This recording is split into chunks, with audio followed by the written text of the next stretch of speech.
Hello friends, ഇന്നത്തെ താരം ഇതാണ്. നമുക്കിതിനെ ഒന്ന് മാറ്റി ഒരു ക്രിസ്മസ് തീമിലുള്ള ഒരു ഫ്രെയിം റെഡിയാക്കാം. അതിന് നമ്മൾ ഫസ്റ്റ് ഇതേപോലത്തെ ഒരു കൊച്ചുകുട്ടികൾക്ക് ഡ്രസ്സൊക്കെ വാങ്ങുമ്പം കിട്ടുന്ന ഒരു ബോക്സ് ഉണ്ട്. അപ്പോൾ അതിൻ്റെ ഫസ്റ്റ് ഇങ്ങനെ ക്ലോസ് ചെയ്യണ പാർട്ട് ഞാനാണെങ്കിൽ കട്ട് ചെയ്ത് മാറ്റിയിട്ടുണ്ടായിരുന്നു. ഇതിൻ്റെ മോൾക്ക് വാങ്ങിച്ച ഡ്രസ്സിൻ്റെ ബോക്സാണ്. അപ്പം എൻ്റെ ഒരുപാടുണ്ട്, ഞാൻ ഒന്നും കളയൂല. എന്തെങ്കിലുമൊക്കെ ഉണ്ടാക്കാമെന്ന് പറഞ്ഞ് ഞാൻ സൂക്ഷിച്ച് വെച്ചിട്ടുണ്ട്. അപ്പം ഞാൻ ഇതും അതുപോലെ സൂക്ഷിച്ച് വെച്ചിട്ടുണ്ട്. അപ്പം ഇനി ഒരുപാടുണ്ട്. അപ്പം ഞാൻ എന്തെങ്കിലുമൊക്കെ ചെയ്യണ വീഡിയോ ഞാൻ എന്തായാലും അപ്ലോഡ് ചെയ്യും.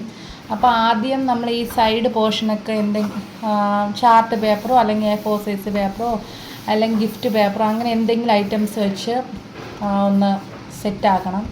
കാരണം എഴുതിയിരിക്കണല്ലേ, ഇതൊക്കെ ഒന്ന് നല്ല ക്ലിയർ ചെയ്യണം. അപ്പം ഞാൻ ഇത് ക്ലിയർ ചെയ്തിട്ട് വരാം. നമ്മൾ ആ ബോക്സിനെ ഇതേപോലെ പേപ്പറൊക്കെ ഒട്ടിച്ച് നല്ല സെറ്റാക്കി എടുത്തിട്ടുണ്ട്.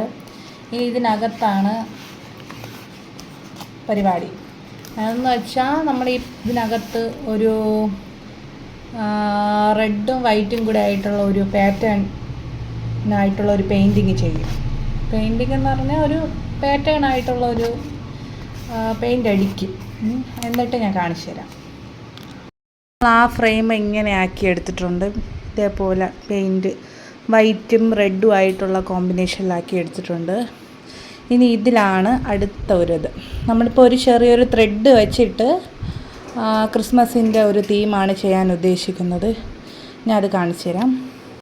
അടുത്ത് നമുക്ക് ഇതുപോലത്തെ ഒരു കാർഡ്ബോർഡ് ബോക്സാണ് ആവശ്യം. ഇതിൽ നമുക്ക് ക്രിസ്മസുമായി ബന്ധപ്പെട്ട എന്തെങ്കിലും തീം, ഈ ബെല്ലോ ഷൂസോ പിന്നെ ക്രിസ്മസ് ഫാദറിൻ്റെ തൊപ്പിയോ മറ്റേ കയ്യിലൊക്കെ വെച്ചിങ്ങനെ ഒരു വടിയൊക്കെ ഇല്ലേ, എന്തെങ്കിലും വരച്ചെടുത്ത് കട്ട് ചെയ്യണം. കാണിച്ചു തരാമേ.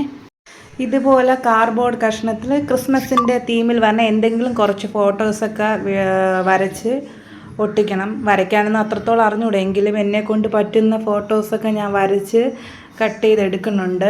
സിമ്പിളായിട്ടുള്ള ആണ്, എന്നെക്കൊണ്ട് വരയ്ക്കാൻ പറ്റുന്ന സിമ്പിളായിട്ടുള്ള ഇതുപോലെ ക്രിസ്മസ് റിലേറ്റഡ് ആയിട്ടുള്ള കുറച്ച് പിക്ചേഴ്സ് വരച്ച് കട്ട് ചെയ്തെടുത്ത് ഇതിൽ പെയിൻ്റ് അടിച്ചെടുക്കുക. കളർഫുൾ എടുത്തിട്ടാണ് അടുത്ത ടെക്നിക്ക്. ഇതുപോലെ പെയിൻ്റ് അടിച്ചെടുത്തിട്ടുണ്ട്. ഇങ്ങനെ ഒരു ത്രെഡ് എടുത്തതിന് ശേഷം ബാക്കിലൊരു സെലോ ടേപ്പ് എന്തെങ്കിലും വെച്ച് ഒട്ടിക്കുക. ഇങ്ങനെ സെറ്റ് ചെയ്യണം. ഫൈനലായിട്ട് എല്ലാം ക്ലിയർ ചെയ്തപ്പോഴത്തേക്കും നല്ല അടിപൊളിയായിട്ടൊരു വാൾ ഡെക്കോറാണ് കിട്ടിയത്. വളരെ സിമ്പിളായിട്ട് വീട്ടിലുള്ള ഐറ്റംസൊക്കെ വെച്ച് ചെയ്യാൻ പറ്റിയൊരു വർക്കാണ്. അപ്പോൾ എല്ലാവരും ട്രൈ ചെയ്ത് നോക്കുക. അപ്പോൾ അത്രയേ ഉള്ളൂ. ബായ്.